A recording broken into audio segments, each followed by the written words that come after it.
You already know more than you think. You just don't know how to read the signs yet. Every person leaves clues, and the insights of Friedrich Nietzsche will teach you how to find them and what they mean. This isn't surface-level advice. It's a complete psychological breakdown divided into 3 parts. Each part builds on the last. If you skip ahead, you miss the depth that makes this work. By the end, you won't just understand others. You'll understand yourself. Part 1. The Mask. From a young age, you're trained to trust words, but Nietzsche warned us not to be fooled by language. People don't speak from pure truth. They speak from survival, from ego, from fear. The surface of someone's personality is not them. It's armor. The overly kind person may be terrified of rejection. The strong one may be crumbling inside. And here's what makes it deceptive. Most people don't even know they're acting. Nietzsche once wrote, "Every profound spirit needs a mask, not as an insult, but as a warning. Don't confuse the mask with the person, because truth leaks, not through words, but through cracks, the glance away, the nervous laugh, the sudden subject change. That's where reading begins.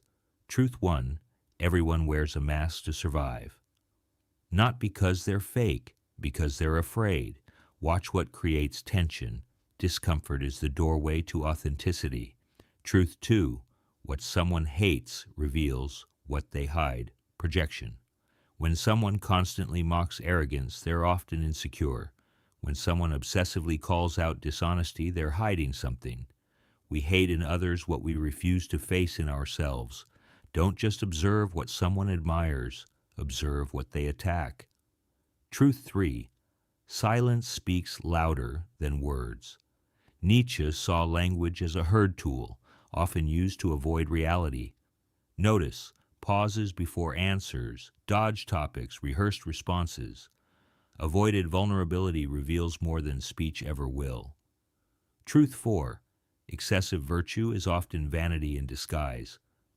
Be wary of loud morality, constant preaching, public purity, endless correction. Nietzsche called this the will to power, wearing a moral costume. Real goodness doesn't perform, it exists quietly. Truth 5, people lie to themselves first. I'm fine. I don't care. I'm over it. These aren't lies to hurt you. They're rehearsed defenses. Self-deception keeps people functioning in pain. When stories don't add up, don't assume malice. Assume survival, and watch for inconsistencies. That's where truth lives. Truth 6, superiority hides inferiority. Overcompensation is loud. Real confidence is quiet. If someone constantly proves themselves, they fear they're not enough. Behind the throne, there's often a scared child wearing a crown. Reading people isn't judgment, it's pattern recognition.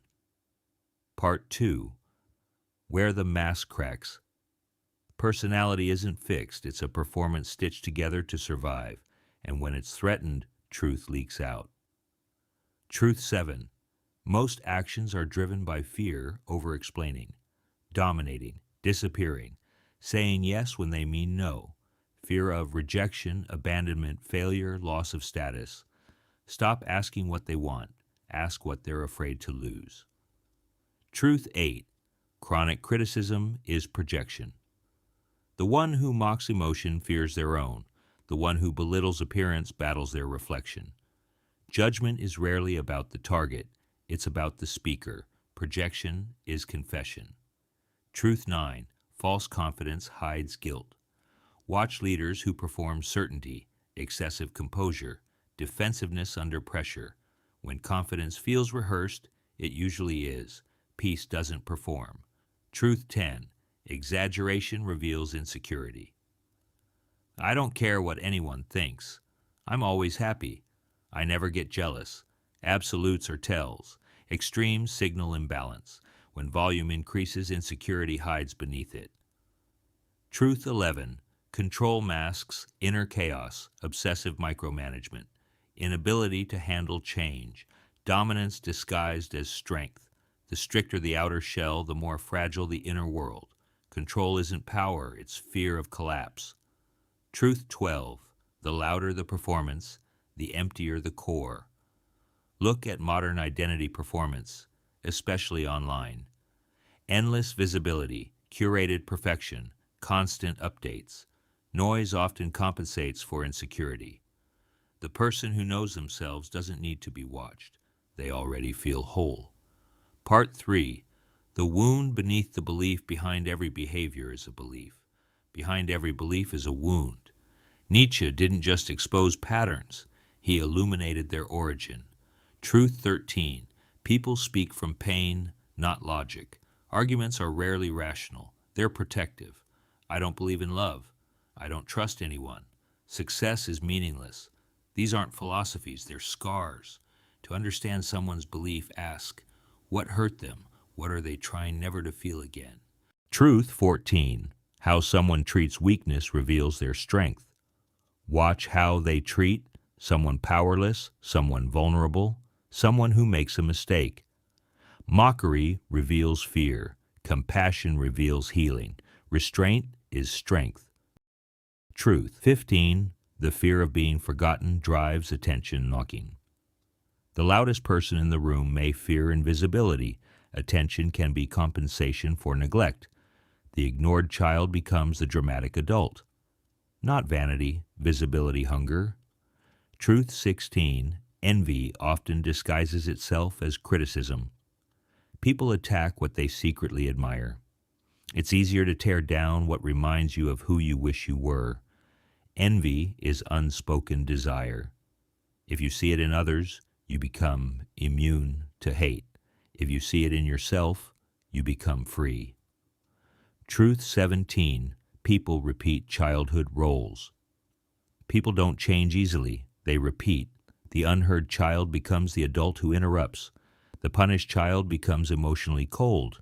The love-starved child becomes addicted to validation. Behavior is biography.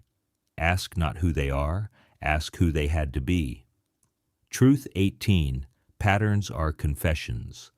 Ghosting when things get close. Overworking to avoid stillness. Flirting without connecting. These are not random habits. They're protective strategies.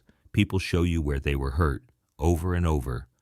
If you listen to patterns, not words, you'll hear truth before it's spoken, and when that happens, something shifts. You stop personalizing, you stop reacting, you start understanding. You become a mirror, not a weapon.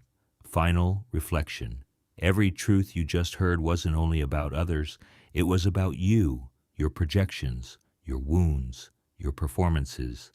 Nietzsche didn't want you to control people, he wanted you to awaken, to realize everything you judge is something you carry, everything you admire is something you long to embody.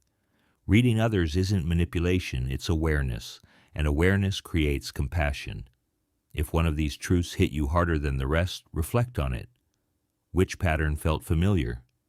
That's where your work begins, and once you learn to see beneath the mask, you'll never look at people the same way again.